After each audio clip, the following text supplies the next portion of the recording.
আপনি কি জানেন সাহারা মরুভূমির আরবরা কেন উটকে তেল দিয়ে গোসল করায়? অনেকে মনে করেন এটা বিলাসিতা বা প্রথাগত যত্নের অংশ, কিন্তু আসলে এটি এক জীবন রক্ষাকারী পদ্ধতি। মরুভূমির কঠিন পরিবেশে যেখানে পানি কম, গরম অসহনীয় আর বাতাসে উড়ে বেড়ায় অগণিত মশা, সেখানে উটের তেল গোসল এক বৈজ্ঞানিক ও ঐতিহ্যগত সমাধান যা শতাব্দী ধরে টিকিয়ে রেখেছে তাদের মরুভূমির জীবনের ভারসাম্য।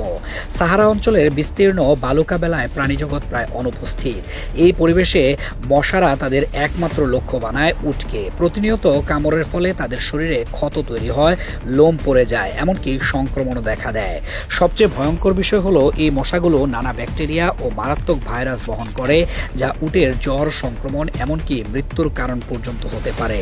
তাই মরুভূমির পশুপালকরা খুঁজে পেয়েছেন এক প্রাকৃতিক ঢাল, তেল।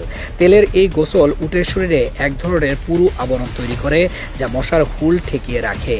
তেলের গন্ধ পোকামাকড় দূরে রাখে, ফলে উট শান্ত ও স্বস্তিতে থাকে। একে বলা হয় মরুভূমির প্রাকৃতিক বর্ম, এক ঢাল যা প্রকৃতির প্রতিকূলতায় জীবন রক্ষা করে।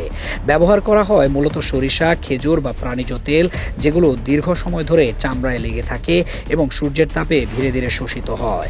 এর ফলে উটের ত্বক নরম ও মজবুত হয়, ফাটে না আর লোম পড়ে না। কিন্তু এখানেই শেষ নয়। মরুভূমি পার হওয়ার আগে উটকে খাওয়ানো হয় প্রচুর পরিমাণে লবণ। অনেকেই ভাবেন এটি পানির বিকল্প হিসেবে দেওয়া হয়, কিন্তু এর পেছনে আছে বৈজ্ঞানিক কারণ। তীব্র গরমে উট প্রচুর ঘাম ঝরায়, ফলে শরীর থেকে লবণ বেরিয়ে যায়। এই লবণ ঘাটতি পূরণের জন্য তাদের দেওয়া হয় শক্ত ও খনিজ সমৃদ্ধ লবণ, যা শরীরে জল ধারণে সহায়তা করে। এভাবে উট দীর্ঘ সময় পানি ছাড়া মরুভূমি পাড়ি দিতে পারে, যেন প্রকৃতি ও মানুষের যৌথ বুদ্ধিমত্তার এক চমৎকার উদাহরণ। প্রাচীন আরবীয় ইতিহাসে উট শুধু পরিবহন নয়, টিকে থাকার প্রতীক। মরুভূমির জাহাজ নামে পরিচিত এই প্রাণী মানব সভ্যতার বাণিজ্য, সংস্কৃতি ও ধর্মীয় যাত্রায় অপরিসীম ভূমিকা রেখেছে। তাই তাদের সুরক্ষার এই পদ্ধতি কেবল প্রাণ রক্ষার উপায় নয়, বরং একটি ঐতিহ্য বা প্রজন্ম থেকে প্রজন্মে চলে আসছে।